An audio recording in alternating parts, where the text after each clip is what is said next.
there's a lot of uncertainty out there, and I know are a eternal optimist, right? And we're going to get the show in the show notes. We'll put everything to the Eternal Optimist podcast.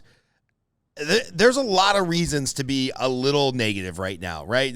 There's all kinds of stuff in the news, and Congress can't get their shit together, and we're about to go into an election cycle where 50% of the country will be talking horribly about the other 50% of the country, and inflation is still high, and mortgage interest rates are still high, and by the time this comes out, we'll probably officially be in a recession, and there's all kinds of reasons to be negative. So talk to me about that person who's generally been a half glass full person. Maybe they've been a top producer. Maybe they're one of these type of people that you coach where they're like, our business has done really good. And now we're just entering a season where like the NASDAQ is down and companies are worth less and people are laying off. What's some Matt Drinkhahn, eternal optimist ideals or strategy or tactics for our brain to like get through 2023 and come out the other side better? Like, how can we thrive in 2023 instead of just survive? I'll give you the optimist side, and I'll give you what you can do. I'll give you what you should not do if you think more about what I shouldn't be doing.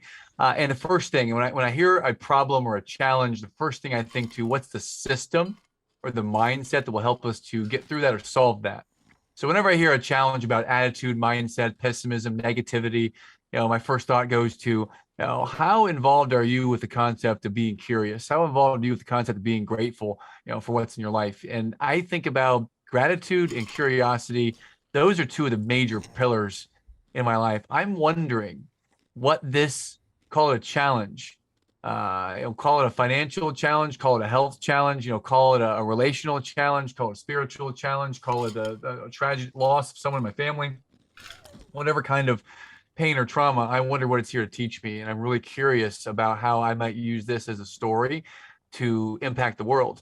And when you switch from judgment and always seeing things through a lens of I'm less than, this is going to be hard, your internal narrative switches to how might this be a sign that I might not be looking at the right news? How might this be a sign that if I keep watching the news, which is showing Trump, Biden, Finkel, Einhorn, like every day, if that's all I'm consuming, of course I'm going to be bitter and angry and upset and frustrated all the time.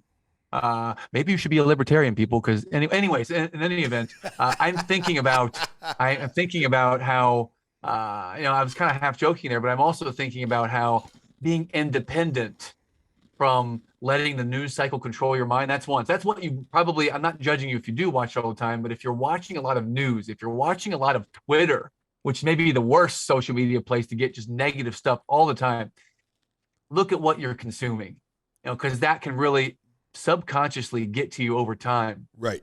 And if you're so far deep down the social media, Twitter, news place that you're not able to switch it, just really hard for you to switch it, then there's the other side of it. What can you do to counterbalance it or overpower it?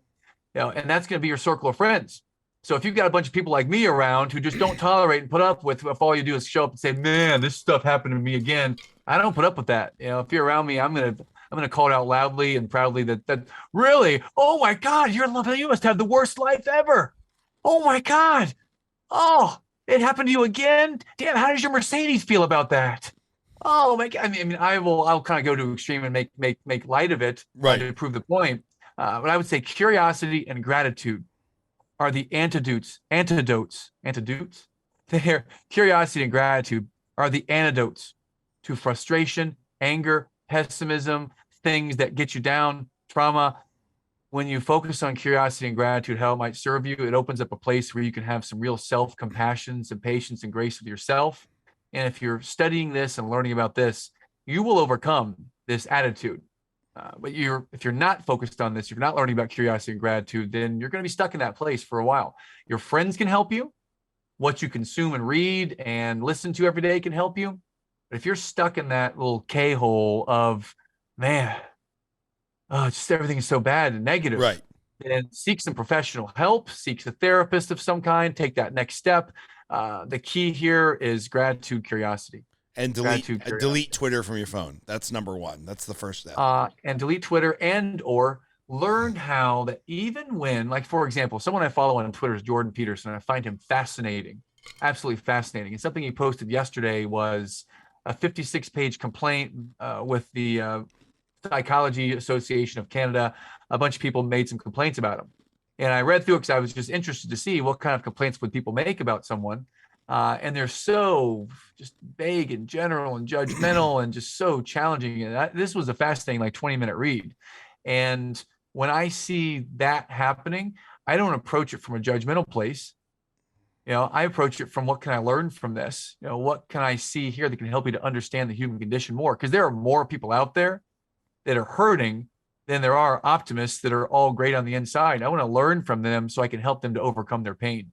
Yeah. So I don't have all the answers, but I do have a path that they can start to make action and progress on. And that's curiosity, gratitude. I'd even encourage them to go take a look at Hal Elrod's book, The Miracle Morning, and take a look at how you can use the power of affirmations, of morning journaling, these types of self-affirming places where you rewire your subconscious. If you get into that and you get good at it, you'll be able to make that change.